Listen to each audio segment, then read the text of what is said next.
Hey, everybody, halftime, and wow, what a first quarter for Sacramento with Mike Brown putting Malik Monk in the starting lineup. The Kings with their best first quarter of the year, arguably their best quarter of the year. We got a good game going on, guys. The Kings right now lead at the break. It is 65-58, but what a first quarter, Jerry. Yeah, really, the ball movement was terrific. Spacing was good. I thought the pace overall was terrific. Just pretty much like you want to see the Kings play. And as you pointed out, I mean, getting Monk in the starting lineup certainly gave the Kings a boost of energy. And I think very underrated playmaker is Monk. So off a good first quarter. Second quarter, the Spurs, they just can't quite get away from them yet. Yeah, Jerry, it wasn't just changing the starting lineup. It looked to me they changed their offense to a degree. They're operating much more off the pick and roll and attacking the middle of the paint as opposed to the DHO, Jerry. Well, I think so. I think that's a big part of Monk. Monk and Sabonis are so good at that, and we saw that. But I think maybe that's just because Monk's out there on the floor. He's kind of doing what he always does. But I did think that and certainly DeRozan was extremely effective and really didn't force anything. Didn't really more than a couple of dribbles. The ball was up and in and moved, and so.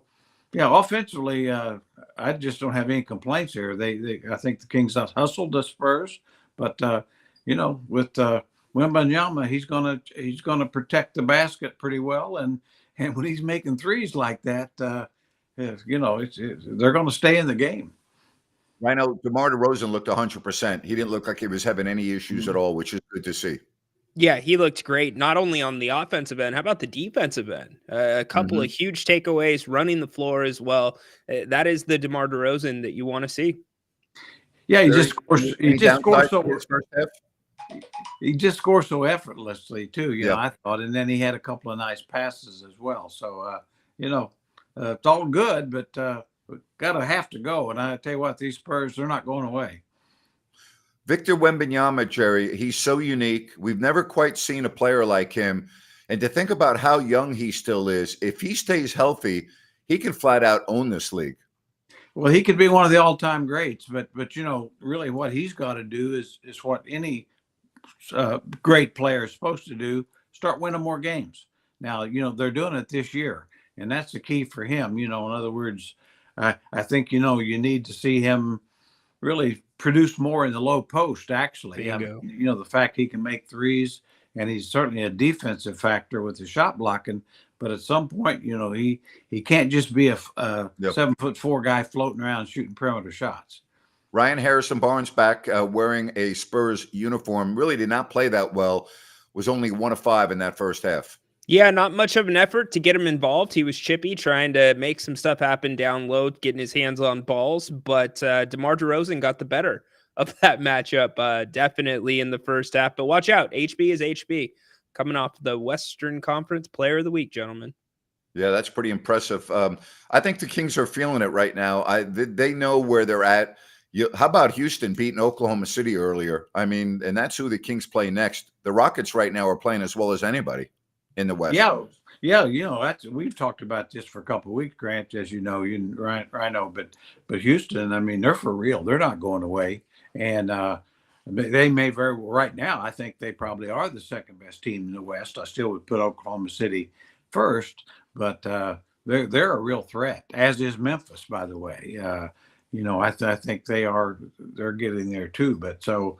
Yeah, a lot of ground to go, but boy, if you're not playing your best against Houston, you're going to get an L. They're playing sustainable basketball, guys. What they are doing is sustainable. It is sustainable. You know what? To me, right now, their last year is Oklahoma City. I thought Oklahoma City would be good last year. I thought they'd be a playoff team. Nowhere could have I forecasted they would have been near the top of the West. Houston, to me, this year was going to be fighting for a playoff spot. I thought that they were very capable, but I didn't have them up there this high in the West through a quarter of the season. No, I didn't either. I'm right there with you, Grant. I knew the way they finished last year. Second part of the year, they were one of the better top 7 or 8 teams, and I think that's the way they felt. And as Rhino said, they play good defense every night, and basically Ime Udoka does as good a job coaching as anybody in the league. All right, let's get some predictions. What do you think, Ryan? I think the Kings are going to win this game. I think that they're clicking. They understand the magnitude of where they're at right now. They put themselves on a hole. I don't know if we'll see a quarter like quarter number one again, but I think they win this game. I'll give you my prediction here in a moment with a final score, but I do think the Kings, who have 65 points right now, will put 60 on the board. So I'm going to say they win this game 125-117.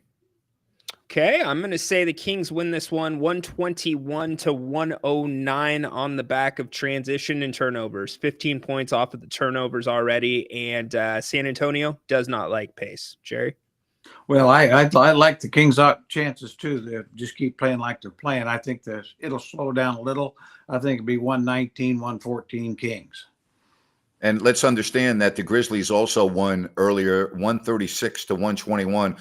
Think about the Kings' schedule right now, guys. They play Houston and Memphis in their next two games, and then on the very next night, they're at San Antonio. And, you know, we talk a lot about Houston. How about the Memphis Grizzlies? They are rolling right now. Yeah, Morant's healthy. You know, they got Desmond Bane back healthy. You know, they've got some really good depth. You know, Sante Aldama, I think his name is, comes off the bench. Yep. A 7-footer that can make threes. No, they're 6 in a row. They've won 6 in a row. They're 14-7, Jerry.